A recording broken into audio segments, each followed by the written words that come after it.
Okay, our next topic is something that's called uniform circular motion. And to understand this, we need to first go back and remember what Newton's first law of motion was. Newton's first law, whoops, paper moves there, sorry about that. Newton's first law of motion was that an object in motion would stay in motion and an object at rest would stay at rest unless acted upon by an unbalanced force. That's going to bother me, so I have to fix it. Okay, an object in motion is going to stay in motion. An object at rest is going to stay at rest unless acted upon by an unbalanced force. But then what happens if an unbalanced force acts on it? Well, we know that's his second law. His second law says if an unbalanced force acts on it, then it's going to accelerate in the direction of the force. So up until this time, we've had an object moving this way, and the force that's been acting on this object has either been acting like in the direction of the motion to speed it up, or opposite the direction of the motion to slow it down. But now we're going to look at what happens if that force is acting perpendicular to the direction of the motion. So let's suppose F is acting that way.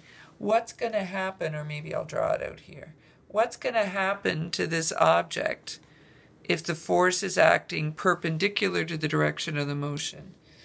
Right? So it's kind of like saying the calculator is moving to the right, but what happens if I push down? Well, if I push down, it's going to cause the direction of motion to change. It's not going to speed the object up or slow the object down. It's just going to change the direction that the object's moving in. And if I keep my force constant and always acting perpendicular then to the direction of the motion, then the object will keep changing direction.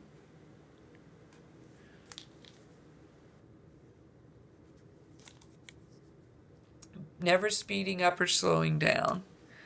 And I'm going to cheat. And rather than, okay, so it's going to keep going like this. Now I'll put my forces in. It's quicker than changing markers every time. Okay, so if the force is always acting perpendicular to the direction of the motion, what you end up getting is a circular path. Okay?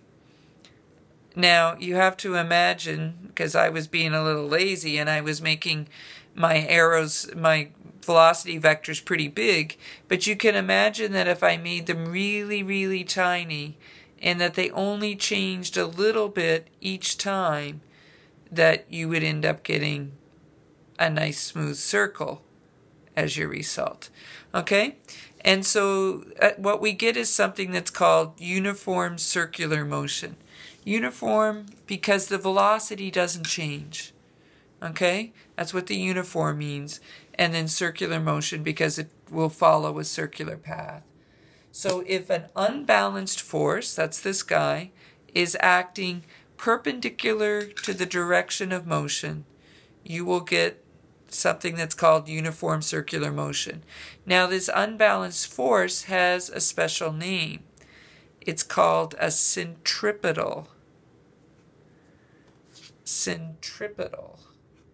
force. And the word centripetal means center seeking. It means it's always, always, always acting towards the center of the circle. Center seeking, okay? Now, some of you maybe have heard of the centrifugal force. And some places in the world pronounce it different than I'm pronouncing it. Centrifugal. And I can't say it the way they pronounce it anyway. And the chemistry, centrifuge, is named after that. Now, the centrifugal force, when it first came into use, people thought it was the force that an object was experiencing when they were going around a circle, the force that the object was experiencing outward. Like, think about if you're on an amusement park ride, right? Whether it's like the Roundup or the Gravitron or even one of those horrible saucer ones. In all of them, you feel like you're being pushed back into the seat. And it's that force that you feel like you're experiencing that they name the centrifugal force. That's an R and an I there. In real life, though, it's fictitious. It does not exist. It's a force that they thought that existed. If you look it up in a good dictionary, it would say a fictitious force, or it would say a force that is perceived to be felt. It is not a real force. It is like when you were sitting in your car in the passenger seat and someone pulls out and steps on the gas really quickly, and you feel like you're being pushed back into the seat. But we know that indeed, instead, what is happening is that the seat is coming up and pushing on you. And exactly the same thing is happening with when you're traveling in a circle, right? So if you're sitting on a ride, right, and that's going in a circle, I didn't draw that very well. My 3D is going to not work well here. So let me, I could do it with my two hands. I just don't have two hands because I'm holding the laptop or the... No, that's not going to work. All right. All right, you're just going to have to imagine. So imagine, I can't free up a hand here. So imagine this is you, this is the front view. Okay? And so you're in the ride the top view. You're looking down on your head. The ride starts to curve. The ride starts and you're given an initial velocity in this direction. So you want to travel in this direction, but what happens is as you try to travel in this direction, the wall's there and the wall pushes you towards the center. And as a result, your velocity vector changes. And so now you're traveling in a straight line this way. But again, the wall's there to push you in.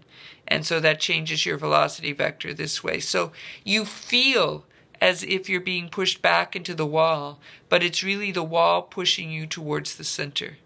And that force that the wall is pushing you with towards the center is our good friend, our good buddy, the centripetal force. Okay?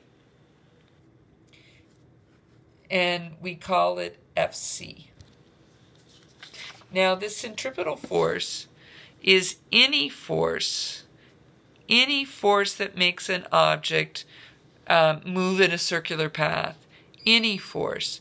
And so depending on the situation, it could be a different force that's supplying it. So this is not a new force.